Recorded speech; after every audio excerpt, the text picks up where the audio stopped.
Welcome to A Seat at the Table. I am your host tonight, Tigner Rand. A Seat at the Table is an opportunity for rolling out to speak with business people, executives, leaders of our community, politicians, to talk about the importance of the table, the infamous table that we hear about, and how important it is to take that seat. And once at the seat, how do we make enough noise in a professional way to move the needle?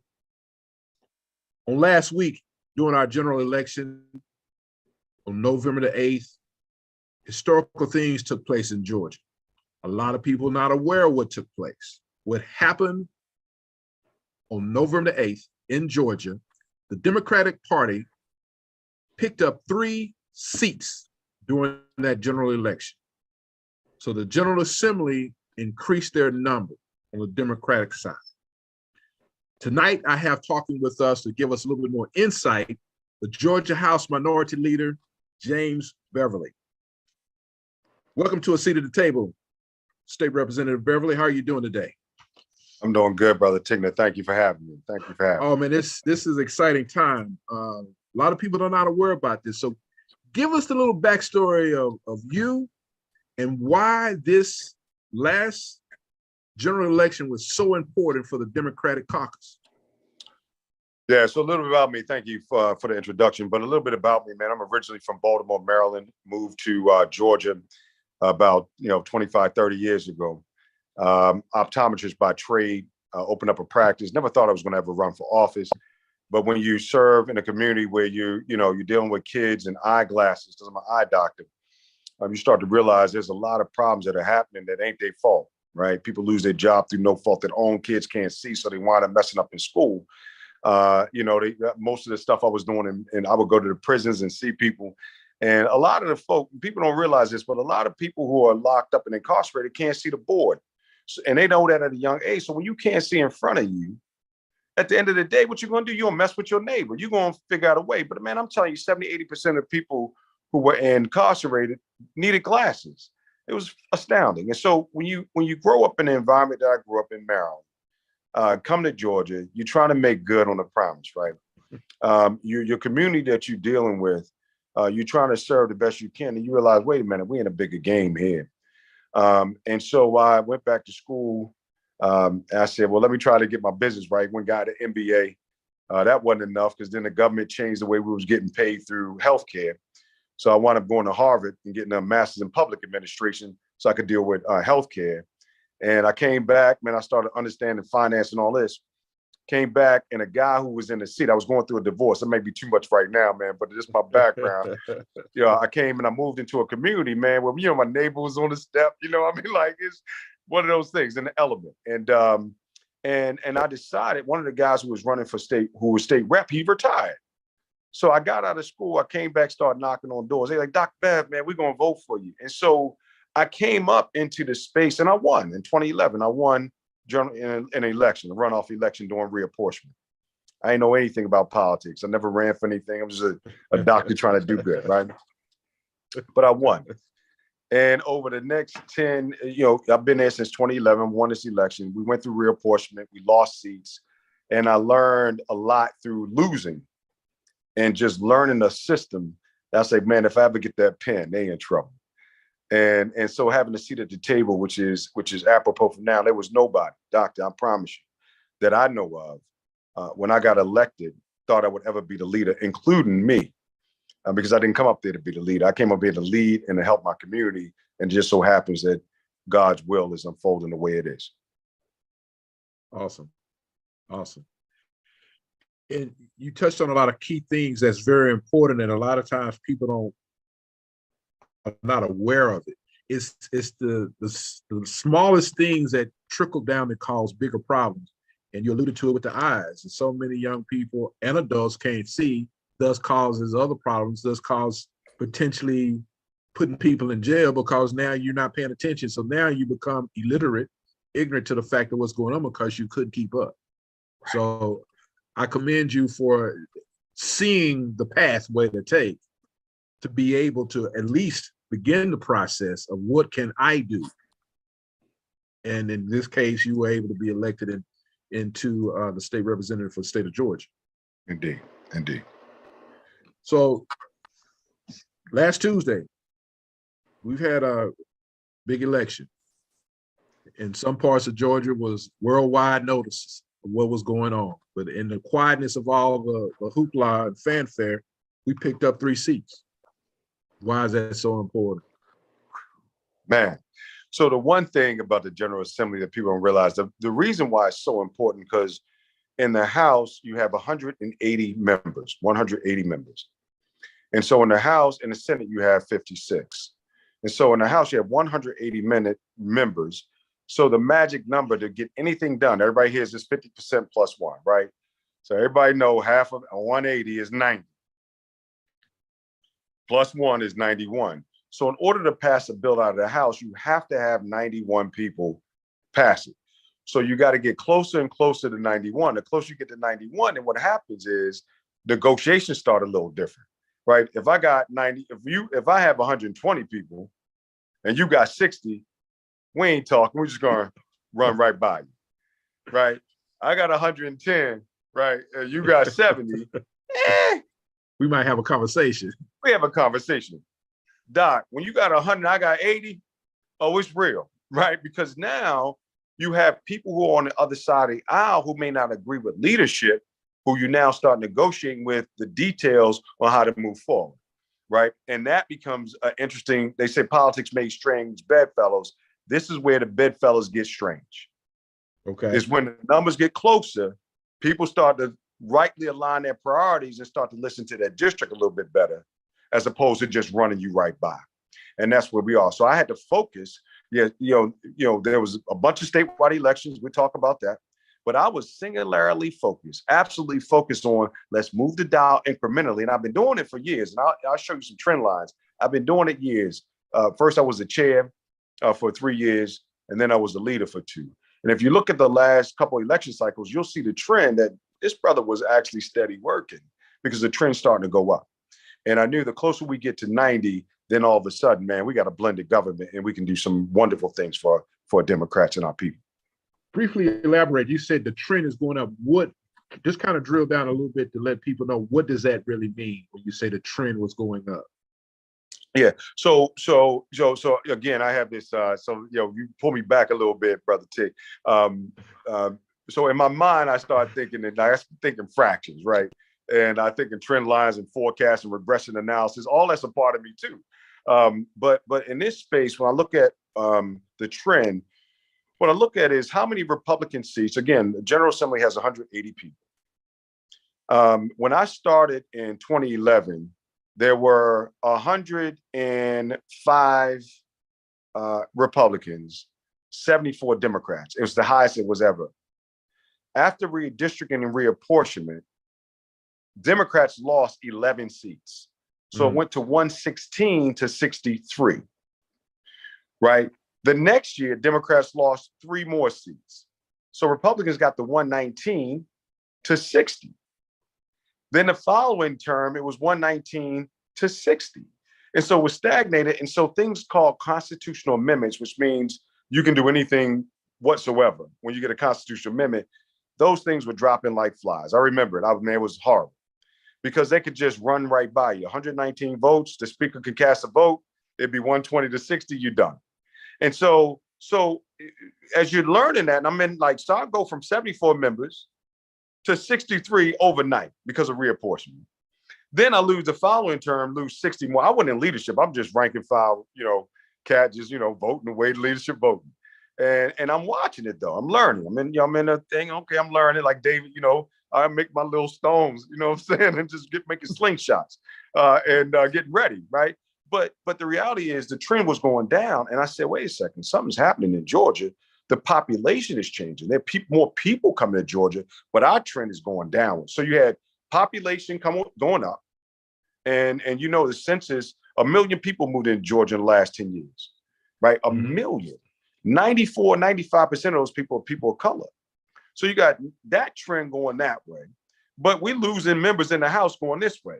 And at a certain point, you got to say, okay, what is the problem? You got to lean into that problem. And that's the trend.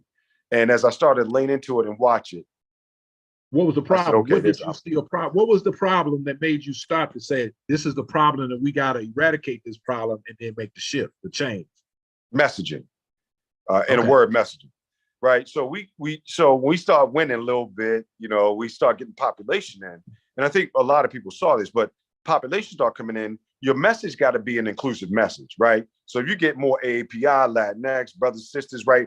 If you look at our caucus today, man, it is fantastic. I mean, it is fantastic. I mean, we got Muslim, we got Christian, you got Pakistani, you got Palestinian. I mean, all that's in our caucus right now, right? But now your boy was doing that. Okay, recruiting people, putting money in their races, doing that because I understood that the trends were changing. You got to get people who represent that group, and you got to give them a voice, you got to give them some money, and you got to teach them the system so they can now speak for Georgians. And so I doubled down on it. And I started saying, okay, if I ever get some time, I'm gonna think through how to actually put this together, pull some partners from other places to help us to see where the trends are going. And sure enough, 2017, we pick up 2 seats, right? Awesome. When 2018, when Trump was a factor, because people like white Republicans and white Democrats said, man, that guy crazy. And so there was all of a sudden, boom, 12 people coming to the General Assembly. They were smart, man, right? They were smart. And a lot of them still there, obviously, it's 2018. But I saw that coming, and then I became leader, and we started putting money into it. And so the trend's starting to go back up, where Democrats are starting to pick up seats, where Republicans are starting to lose it, because we're now starting to speak to Georgia as a whole and not as one monolith. Got you. So now, fast forward, November 2022. So you picked up 3 more. Yes, sir. So what is the count now? 91, it's 79,101. Remember, the magic number is 90. So now with this 79,101, so that's 101 Republicans, 79 Democrats. So Yes, sir. now that means you now create an opportunity to sit at the table to negotiate in a healthy way that makes sense, and they have to listen. Absolutely. Now, the other thing, Brother Tig, which is why I'm smiling, man, I'm so happy. I'm glad y'all doing the show because people don't know, right? But the reason why I'm so happy, man, is because the one seat, I'm gonna pick up another seat the next time. You best believe that. Because the person who lost, you know how many votes he lost by? Probably a fraction. 314 votes. A fraction. So, right. Out of all these millions of people vote, this guy lost, one district lost by 314 votes. You know we picking that up. I'm getting that seat. There's no way I'm not. Right. You just got to revamp and how do we come back? Right. So now you got these 3 more seats. Yep. Great news for the state capital. So what does it mean for we the people? How can the people engage directly or indirectly on this win? So the number one thing that we the people, including me, right? You got to get to know your state representative, whoever that is in your district, house, district, whatever it is. Look it up, figure it out, know who that is, because that person needs to hear from you right now. Hey, I'm with you. I'm pulling for you. What can I do to help you to turn out the vote more in our district? But where can I go to the district next to me that may have lost? So getting to know your state representative right now is absolutely job one. You got to do it. Because I believe, and so one of the things that I learned in business school is you got to deal with business at the base of the pyramid, right? What is the business at the base of the pyramid? So it's always good when you're dealing with the grass tops, but the grassroots need some love, right? And the grassroots need to understand what is the business of the grassroots, because that's the stuff that holds us all together. And so for me, I'm absolutely singularly focused on the base of the pyramid and the grassroots. But the grassroots got to tell the grass tops what you need so we can put in legislation and start to move the dial toward justice. Got you. Sounds good. I like it. I agree with you 1,000%. Now you got Baby over there on the other side who's on the grassroots who don't know nothing. How do we get him engaged? How do we get his sister engaged? Because they're the ones who you go to the barbershop, you hear them complaining about all these things, be it jobs, healthcare. We just closed down a hospital in Atlanta Medical Center. Makes no sense. Nobody can give us the true story about why that happened. But how do you get this? That's your grassroots you're talking about. So how do you get them involved? First of all, get them educated enough to understand the importance of the dialogue with understanding this whole concept of even meeting your state representative, talking to them. Yes. Man, this is no pun intended, but it's an acronym called ICARE. That's what I think. Okay. So roll with me. Not an eye doctor, but I, the capital I. You got to talk to people about, I think, 5 basic things at the base of the pyramid, right? In my community, in the hood, where we live, what we're doing in rural areas. You got to talk about 5 basic things. Number one, me being elected, how does that translate into an investment? The first one. How did that translate into an investment in your community? Now, if you're a state representative of any substance, assault whatsoever, and you represent your community, you need to think about that when you walk in the door. What investment does the public arena have that I can bring back to my community? What is the investment? That's I. C, capital. Where's the capital structure coming from? State has around $50 billion that runs through the state every year. That's state money and federal money combined. $50 billion? We should have some capital going to our community. So when you walk into the Capitol as a representative, you need to ask your representative, what kind of capital investment are you trying to get back into my community? Right? A, access. Right? What is the access point? So yeah, it's good when you have power and means and you know somebody, you got this, that, and the other. You got access to say, hey, Doc Bev, I need to talk to you for a minute. All right, my brother, right? That's one thing. But I was just at the barbershop, as you know, brother. I was like, I got this Yeah. up, right? I said, man, and so, but at the barbershop, he was like, bruh, and I go to the barbershop where I live. His thing was like, man, what are we supposed to do? They got all the guns, all the money. We got to get more spiritual, right? How do we need to, right? So those kind of conversations I have all the time, but they have access to me. And so we got to be intentional about given access to the people who elected us. How do they access you, right? I want to do something this year where you embed a constituent services person in the communities in which you live, that they work 40 hours a week, and you just, I'm gonna figure that out in the next few weeks if I'm elected leader again. The R in care is recidivism and reentry. We got to deal with that. How do you get people retooling, right? How do you retool the workforce? People lost their job through no fault of their own during the pandemic, and they are not retooled. And so you have a workforce out here trying to figure it out. And we could use money from different means to actually retool people to think about how do you take advantage of emerging markets that are coming in. So what is a reentry? What is recidivism? How do you retool people? And obviously E is education, right? The education that we need to do is education in emerging markets. And the education in emerging markets, like we're going to have, probably some form of sports betting, casino game, whatever. That's probably going to come to Georgia. But financial technology, if you look in Atlanta, you see Microsoft is here, Google's here, Facebook is here. There's a reason for that, right? Because it's warm, the climate's good, Georgia's great, it's a great place to be. I'm never leaving. I love Georgia. But the reality is when you get to Georgia, I'm a Baltimore guy. I'm never leaving. I'm a Georgia guy now, right? I'm never leaving.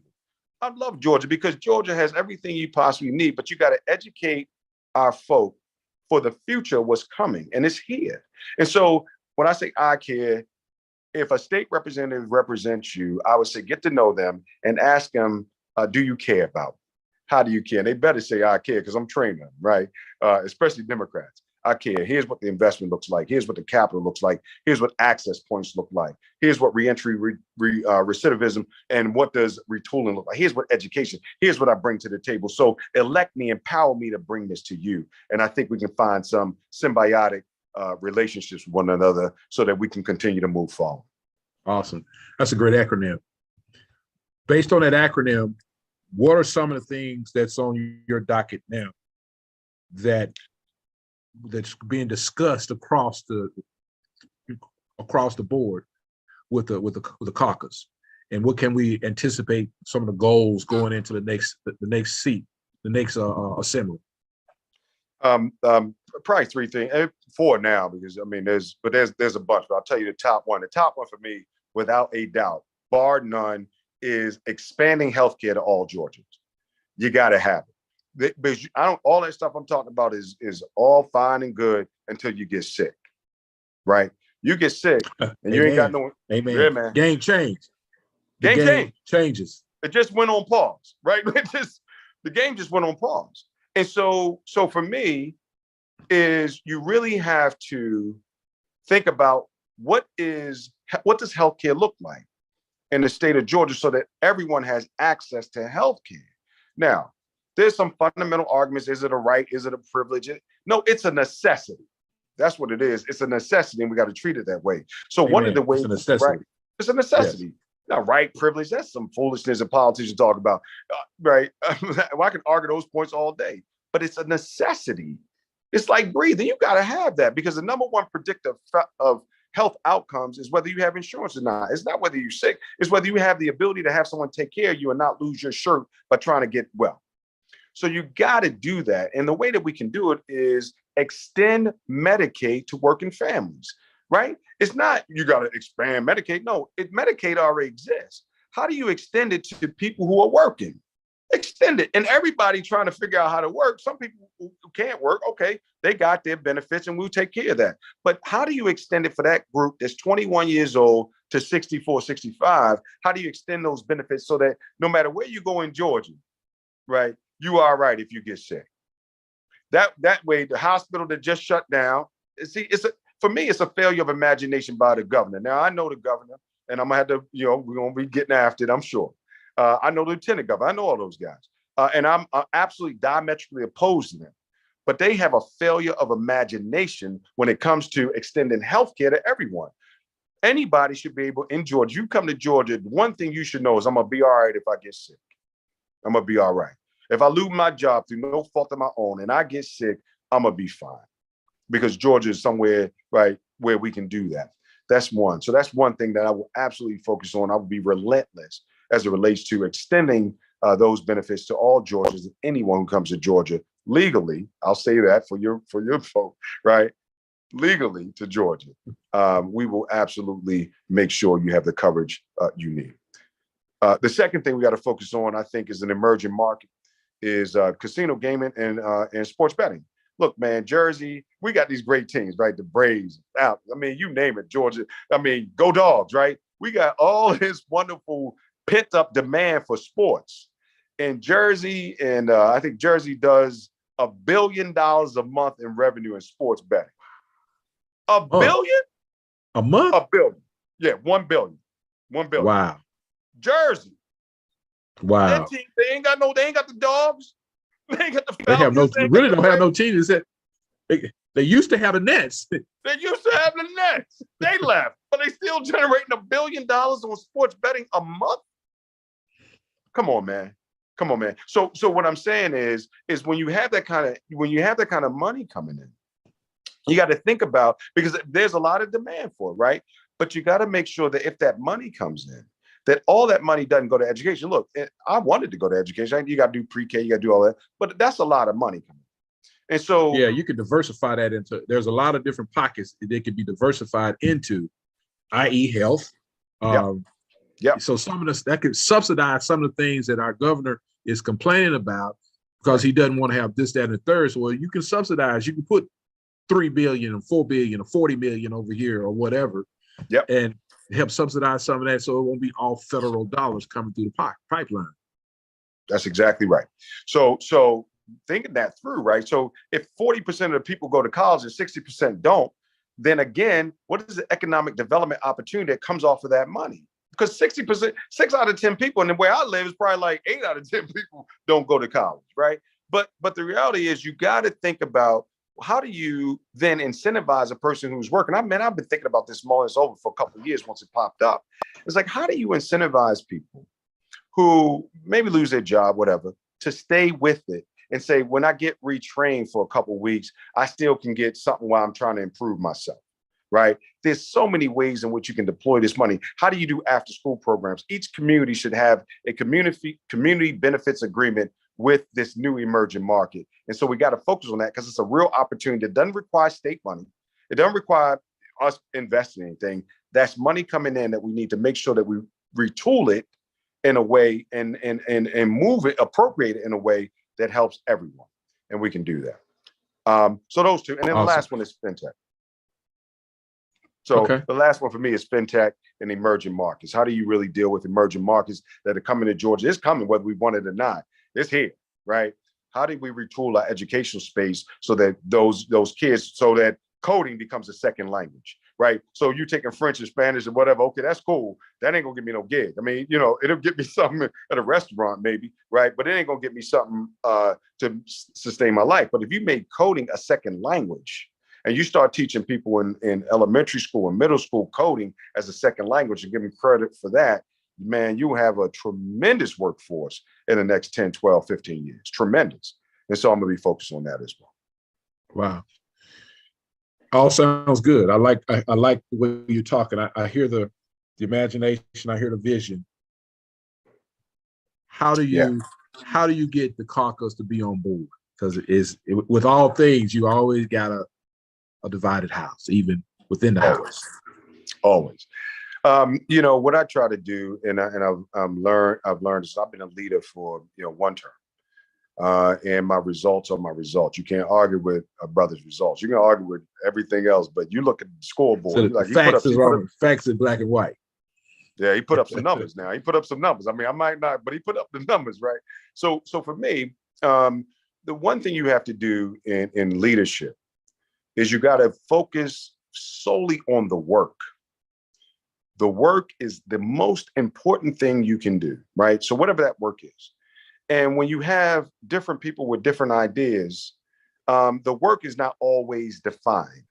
So you got to figure out what is the work and who are the stakeholders who are involved in this work, and let them focus on the work. Because if you get them to focus on the work, whatever that is, you have a commonality, a purpose, and then you can start thinking about what does this stakeholder need, who's involved in the work that we're doing, and what do they need to go back to their communities and say so that the work continues. And so that's what I'm doing now, is how do you build a stakeholder environment where the work, we agree on the work, and then you let the stakeholders talk about how we get to a logical conclusion. And that is, I think, the strength of me being leader, because that's what I do. Awesome. We got another problem. We got a runoff coming up in December. Then we got to prepare ourselves for the next election, presidential election, a couple of years. There are so many people who are registered to vote right now.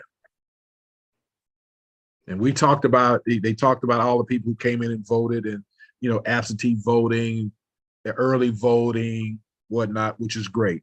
But I don't know the numbers, but it's safe to say we got another couple of million of folk who are registered who don't vote. How do we encourage those individuals to get up and vote?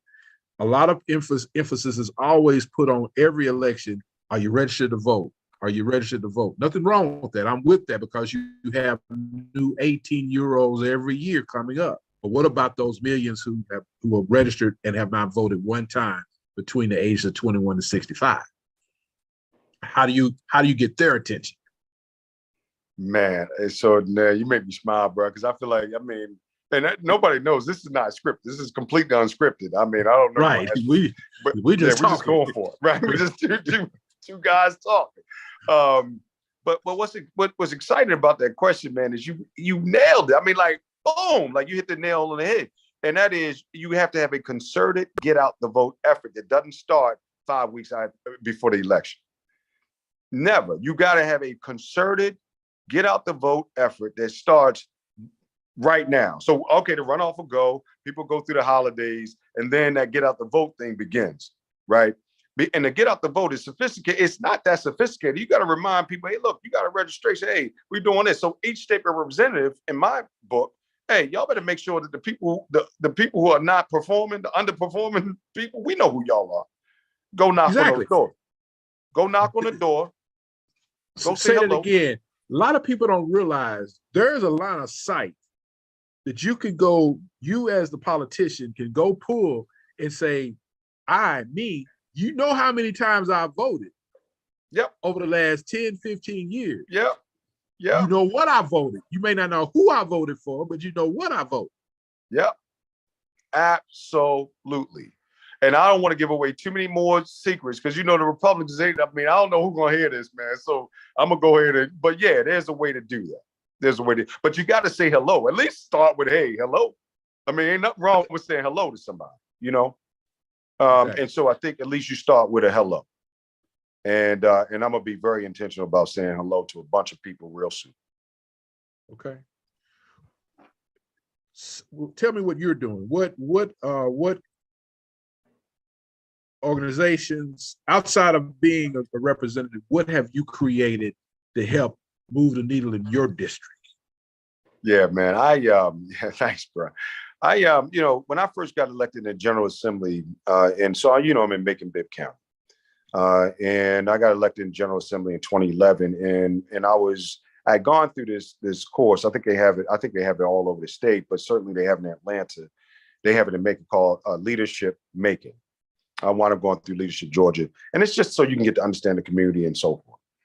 And what I learned pretty quickly was it wasn't crime. People talk about crime and education and whatever, blah, blah, blah. I mean, and all those are big things. But the number one thing that held Bibb County back is that people were broke. They don't have no money, poverty. And so I started thinking, well, what can I do to eradicate poverty? How do you lean into that situation? And I was like, one of those aha moments. I can create an authority to shrink category 4 poverty areas. And I started, man, I went to work, started thinking about it, dealing with a bunch of lawyers and people, and I said, okay. And then it hit me. If you can create an authority that is solely focused on eradicating poverty, you can move the dial. And, you know, the Republicans like Kennedy and those guys who are now the lieutenant governor and Burt Jones, you know, President Pro Tem, lieutenant governor, those guys know that. Like, all right, Bev, what you up to today? I said, man, I'm just trying to work on this thing. And, you know, you don't really tell people what you don't got to hide your hands. You got to hide your hand. You playing poker. Right. When you're at the table, we at the seat at the table, man, I ain't trying to show you all my cards. I mean, I might show you, I might flash it too, but I still got 3 aces with me, you know what I'm saying? So a part of it was, how do you do that? And they were saying to me, one of the things that they said to me is that, all right, we'll give you laterality. You can create this authority. And I created an authority called the Macon-Bibb Community Enhancement Authority. And they got all behind it because it was ethereal. It was people thinking about this, that, and the other thing. And for me, it was just, you know, it was an intellectual exercise. And it was inclusive also. Right. Exactly. Everybody can benefit, right? They're like, all right, man, that sounds interesting, right? Nobody created no stuff like that before. So I create this authority. And I honestly, brother, I was like, every year I make it stronger. You can accept, you can do that. And then all of a sudden, the Georgia Department of Transportation wanted to expand the highway in Bibb County, 1675, right? And they couldn't do it because 40, 50 years ago, they ran the highway through a predominantly Black community, tore houses up, went through a graveyard. It was terrible. And the community still remembers that. They're like, y'all ain't doing nothing. But now it just so happens I moved back to Macon. That's the district I represent. And wow. So I understood everybody who was involved, and I had this little authority that said, if